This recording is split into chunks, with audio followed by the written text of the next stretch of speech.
पिछली बार जब मैं आपसे मिली थी तो मैंने आपसे बात की थी आर्टिकल्स की, यानी कि ए, एन और ध की, और काफ़ी छोटा सा, काफ़ी सिंपल सा कॉन्सेप्ट था, तो आपने काफ़ी अच्छे से सीख भी लिया था। आज मैं आपसे एक बहुत मज़ेदार बात करने वाली हूँ। बेसिकली मैं आपको थोड़ी सी चीटिंग सिखाने वाली हूँ, मतलब एग्जाम वाली चीटिंग नहीं, थोड़ी थोड़ी इंग्लिश वाली चीटिंग सिखाऊंगी। कैसे सिखाऊंगी? ऐसे वर्ड सिखाऊंगी जो आपका काम फिक्स कर देंगे। हाँ, सच में। वर्ड्स को हम कहते हैं प्रीफिक्स और सफिक्स। दोनों वर्ड्स के आगे ही फिक्स है, इसलिए काम तो आपका फिक्स करेंगे। कैसे फिक्स करेंगे ये जल्दी से बता देती हूँ। बेसिकली प्रीफिक्स और सफिक्स ऐसे वर्ड्स होते हैं, छोटे छोटे वर्ड्स होते हैं, तीन चार लेटर के वर्ड्स होते हैं, जो कि आप किसी भी वर्ड के पहले और बाद में डाल सकते हैं। काफ़ी सारे वर्ड्स के आगे हम प्रीफिक्स और सफिक्स डालते हैं। अब अगर मैं आपको वर्ड्स बताऊंगी तो आपको लगेगा क्या बात कर रहे हैं, ये वर्ड के आगे एक्चुअली प्रीफिक्स डाला हुआ है। ये तो हमें याद रखने की ज़रूरत ही नहीं थी। और मैं आपको कॉमन प्रीफिक्सेस भी आज सिखा दूंगी और सफिक्सेस भी आज सिखा दूंगी। तो ये वर्ड्स की खासियत ये है कि अगर मैं इनको मेन वर्ड से अलग कर दूँ ना, तो कोई मतलब नहीं बनेगा इसका। ये इंडिपेंडेंट वर्ड्स है ही नहीं, पर इनको आप कई सारे वर्ड्स के साथ यूज़ कर सकते हैं। कैसे कर सकते हैं वो भी आज समझाऊंगी। लेकिन आपका काम क्यों फिक्स करेंगे? क्योंकि आपका इंग्लिश वोकैब्युलरी सही करने के लिए, बढ़ाने के लिए ये आपका चीटिंग मेथड है। यानी कि वर्ड एक सीखा, उसके आगे के प्रीफिक्स सफिक्स सीख लिए, और एक साथ आपने 3-4 वर्ड सीखे हैं। सीखने तो है ही, मेहनत तो करनी ही है, तभी तो इंग्लिश में अच्छे से बात करेंगे। कैसे करनी है वो दिखा देती हूँ। तो सबसे पहले बात करती हूँ प्रीफिक्सेस की। तो प्रीफिक्स, तो ये जो वर्ड है प्री, उसका मतलब है पहले। तो ये वर्ड्स जो है, प्रीफिक्सेस जो है, इनको किसी भी वर्ड के पहले डाला जाता है ताकि उस वर्ड का न्यू मीनिंग आ जाए। तो अगर आप किसी वर्ड के आगे प्रीफिक्स डालोगे तो उस वर्ड का मतलब काफी चेंज हो जाएगा।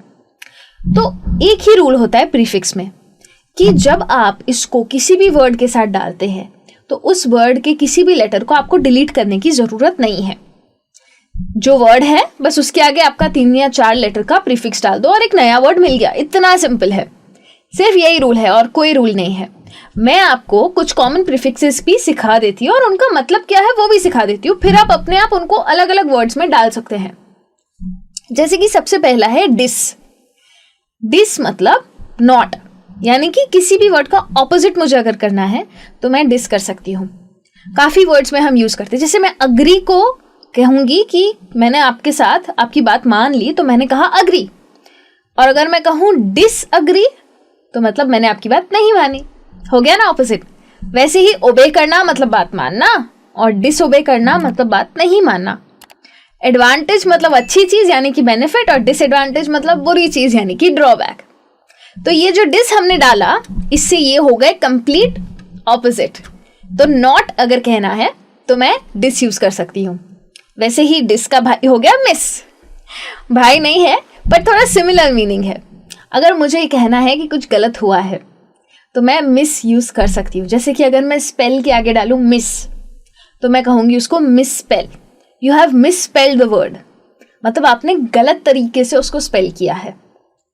वैसे ही अगर मैं कहूँ मिसबिहेव, मतलब गलत तरीके से बिहेव करना को कहते हैं मिसबिहेव। वैसे ही मिसयूज, गलत तरीके से यूज करने को कहेंगे मिसयूज। है ना सिंपल। देखते ही देखते 6 वर्ड तो आप सीख ही चुके हैं, इतना फास्ट है। बहुत चीटिंग वाला अच्छा मेथड है ये। वैसे ही एक और प्रीफिक्स हम सीख सकते हैं, वो है अन। अन भी हम ऑपोजिट करने के लिए करते हैं। जैसे हम पीसी में अगर कुछ कर देते हैं और फिर कंट्रोल सेट करते हैं तो हो जाता है ना अनडू। अनडू, डू मतलब करना, अनडू मतलब उसको रिवर्स करना। तो कुछ को ऑपोजिट करने के लिए हम अन यूज कर सकते हैं।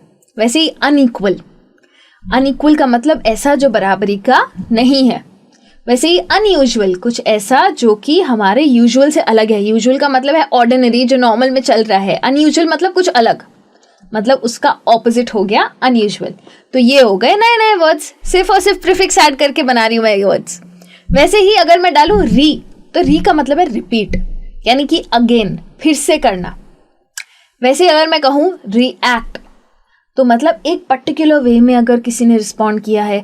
कभी कभी बोलते हैं ना, ये कैसा रिएक्शन दे रहे हो तुम मुझे, तो रिएक्ट करना, एक्ट और री को ऐड करके बनता है रीएक्ट, फिर से एक्ट करना। वैसे ही रीअपियर मतलब दोबारा प्रकट हो जाना, रीअरेंज का मतलब फिर से चीजों को अरेंज करना। वैसे ही री की तरह एक और प्रीफिक्स है इंटर। ये काफी अलग है क्योंकि इंटर का मतलब है बिटवीन। ये सारे प्रीफिक्सेस एक ही फैमिली में आते हैं, प्रीफिक्स की फैमिली में। बिटवीन का मतलब है बीच में, यानी कि अगर मैं कहूं इंटरनेट, कॉमन वर्ड है ना, नहीं मालूम था ना कि नेट अलग है और इंटर अलग है।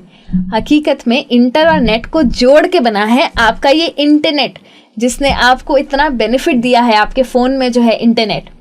इंटरनेट का असली मतलब होता है वो नेटवर्क्स जो एक दूसरे के बीच में एग्जिस्ट करते हैं, यानी कि रहते हैं, उसे हम कहते हैं इंटरनेट। वैसे ही हो गया इंटरनेशनल, ये भी कॉमन वर्ड है। नेशनल मतलब इस देश का, इंटरनेशनल मतलब दूसरे देश का। वैसे ही इंटरनेशनल का मतलब हो गया देशों के बीच में। बोलते हैं ना इंटरनेशनल ट्रैवल कर रहा हूं, तो मतलब एक देश से दूसरे देश जा रहा हूं, तो देशों के बीच का ट्रैवल हो गया इंटरनेशनल ट्रैवल।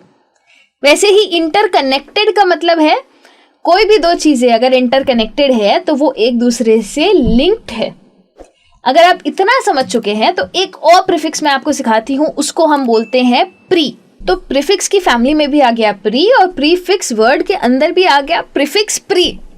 कंफ्यूज मत होइए, इतना समझिए कि प्री जो है उसका मतलब है बिफोर, यानी कि पहले। तो अगर मैं कहती हूँ प्री स्कूल, तो हमारा जो नॉर्मल स्कूल होता है जो कि केजी से शुरू होता है, उसके पहले जहाँ बच्चे जाते हैं उसको बोलते हैं प्री स्कूल। आपके आसपास होंगे कई सारे प्री स्कूल्स। वैसे ही प्रीपेड, काफ़ी लोगों के प्रीपेड सिम कार्ड्स होते हैं ना, बिल नहीं चाहिए पहले से भर दो। प्रीपेड का मतलब क्या है? पहले से भर दो, तो प्रीपेड इसीलिए नाम है। वैसे ही प्री की तरह पोस्ट होता है, पोस्ट का मतलब बाद में भरो, इसलिए पोस्टपेड में बिल आता है। वैसे ही है प्रीफिक्स, आपका काम फिक्स कर देगा ये प्रीफिक्स, मतलब कि ऐसी चीज जो कि वर्ड के पहले आती है, तो ये हो गया प्रीफिक्स। अगर इतना समझ चुके हैं तो ये भी जल्दी जल्दी समझ जाइए कि नॉन क्या होता है। नॉन जो है वो बहुत ही कॉमन प्रीफिक्स है। इसका मतलब है नॉट, यानी कि कुछ ऐसा जो नहीं है। वैसे ही कहूँ नॉन फिक्शन, तो नॉन फिक्शन का मतलब ये है कि कुछ ऐसा जो फिक्शन नहीं है। फिक्शन का मतलब ये जो मनगढ़ंत है, जो ऑथर्स लिखते हैं, राइटर्स लिखते हैं, अपने मन से बनाते हैं, जो सच नहीं होता वो फिक्शन होता है। जो किताबें हैं, जो पिक्चरें हम देखते हैं, वो सब फिक्शन है। नॉन फिक्शन मतलब वो जो फिक्शन नहीं है, यानी कि वो जो कि सच है। तो ऐसी किताबें होती है नॉन फिक्शन की। फिर है एक हमारा वर्ड नॉनसेंस, जिसमें सेंस ही नहीं है, वो नॉनसेंस है। फिर एक वर्ड है नॉन एग्जिस्टेंट, कुछ ऐसा जो है ही नहीं उसको कहते हैं नॉन एग्जिस्टेंट, क्योंकि एग्जिस्टेंट का मतलब है कुछ ऐसा जो कि है, तो नॉन एग्जिस्टेंट हो गया उसका उल्टा, कुछ ऐसा जो कि है ही नहीं। वैसे ही अगर सुपर की बात करूं, बोलते ना सुपरमैन, वैसे ही सुपर का मतलब है अबाव। तो अगर मैं कहूं सुपरस्क्रिप्ट, तो उसका मतलब है कुछ ऐसा जो लाइन के ऊपर प्रिंट किया है। अबाव का मतलब ऊपर होता है, तो लाइन के ऊपर लिखा हुआ या प्रिंट किया हुआ है उसको बोलेंगे सुपरस्क्रिप्ट। वैसे ही कहते हैं सुपरमैन, ऐसा आदमी जो सबके ऊपर है। तो हमारा जो है ना सुपरमैन, उसका नाम ऐसे रखा गया है। वैसे ही हम कहते हैं ना सुपरस्टार, ये एक्टर तो सुपरस्टार है, मतलब बाकी सारे एक्टर्स भी स्टार्स हैं, लेकिन ये वाले जो हैं ये तो उनसे भी ऊपर है, सुपरस्टार है। तो ऐसे यूज होता है सुपर। सुपर के जैसा एक और होता है सब। सब का मतलब होता है अंडर, सुपर का मतलब था अबव, ये है अंडर। तो अगर मैं कहूँ सबमर्ज, तो सबमर्ज का मतलब है कि कुछ ऐसा जो कि पानी के अंदर चला गया हो, नीचे चला गया हो। जैसे सबमरीन होता है ना, सबमरीन भी पानी के नीचे जाता है, तो वैसे ही सबमर्ज का मतलब है पानी के नीचे जाना। सबवे, वो खाने वाला सबवे नहीं। फॉरेन कंट्रीज में जो नीचे की ट्रेन्स होती है, जो अंडरग्राउंड होती है, उन्हें हम सबवे कहते हैं। जो कि यहाँ पे जिन्हें हम मेट्रोज कहते हैं, जो कि अंडरग्राउंड रहती है, वहाँ उन्हें सबवे कहते हैं। तो सबवे जो है वो ऐसी चीज है जो कि नीचे वाला ट्रांसपोर्टेशन है, ठीक है। वैसे ही है सबकॉन्शियस। अब सबकॉन्शियस एक बहुत ही डीप वर्ड है। आपका जो मन है उसे कहते हैं कॉन्शियंस।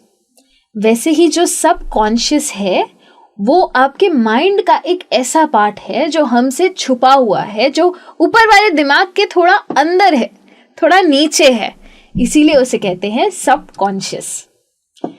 वैसे ही होता है एंटी। एंटी तो आपने पहले सुना ही होगा, याद रखिए आंटी नहीं है, हाँ एंटी है। कुछ लोग इसे एंटाई भी प्रोनाउंस करते हैं, दोनों प्रोनाउंसिएशन इसके सही है।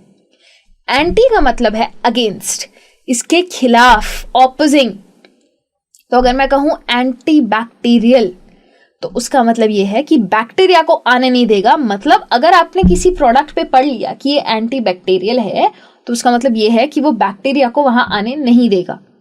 कोई अगर एंटी सोशल है तो कोई ऐसा इंसान है कि जो सोशल गैदरिंग्स में आता नहीं है, किसी से बात नहीं करता है, बस कोई ऐसा इंसान जो सोशल तो बिल्कुल नहीं है, तो वो है एंटी सोशल। वैसे ही एक बहुत ही कॉमन वर्ड है जो जब से कोरोना वायरस आया है तब से हम सब ने सीख लिया, और वो है एंटीबॉडी। वैक्सीन लगा लोगे तो एंटीबॉडी बन जाएगी, कोरोना हो जाएगा तो एंटीबॉडी बन जाएगी। तो ये एंटीबॉडी है क्या? हमारे बॉडी का एक सिस्टम है जो वायरस से हमें प्रोटेक्ट करता है, तो उसको बोलते हैं एंटीबॉडी। लड़ लेता है वो वायरस से, इसीलिए वायरस के खिलाफ जाता है, इसीलिए उसको बोलते हैं एंटीबॉडी। कितने कॉमन वर्ड्स हैं आपकी लाइफ में, आपने ये वर्ड्स कितनी ज़्यादा बार सुने हैं, लेकिन इन सब वर्ड्स में आगे कुछ है और उस कुछ को हम कहते हैं प्रीफिक्स। ये सारी चीज़ें आप दूसरे वर्ड्स के आगे भी लगा सकते हैं, ट्राई ज़रूर कीजिएगा। वैसे ही एक और प्रीफिक्स है इम, ये वाला लास्ट प्रीफिक्स। इसका मतलब है नॉट, यानी कि विदाउट, यानी कि कुछ ऐसा जो कि नहीं होगा। तो अगर मैं पॉसिबल के आगे इम डाल दूं तो वो हो गया इम्पॉसिबल, यानी कि ये चीज मुमकिन नहीं है। प्रॉपर के आगे इम डाल दूं तो बन जाएगा इम्प्रॉपर, यानी कि ये चीज सही नहीं है। पेशेंट के आगे इम डाल दूं तो हो गया इम्पेशेंट। हॉस्पिटल वाले पेशेंट की बात नहीं कर रही, जो हमारे अंदर कामनेस है, जो शांति है, जो हमारा पेशेंस है, उसकी बात कर रही हूँ। और कोई इंसान जो शांत बैठ ही नहीं सकता वो है इम्पेशेंट। तो ये तो आपने बहुत सारे प्रीफिक्सेस और बहुत सारे वर्ड सीख लिए हैं। तो अभी के लिए इतना ही, लेकिन ये काफ़ी नहीं था। हाँ, अभी बात ख़त्म नहीं हुई है, अभी तो मुझे आपके साथ और भी बहुत सारी बातें करनी है इस टॉपिक के बारे में, लेकिन वो अब अगले वीडियो में। तो अगले वीडियो में लेके आ रही हूँ इसी टॉपिक की थोड़ी और नई बातें आपके लिए, इसलिए जल्दी जाके वापस आओ, मैं भी आती हूँ। तब तक के लिए thank you so much and bye bye.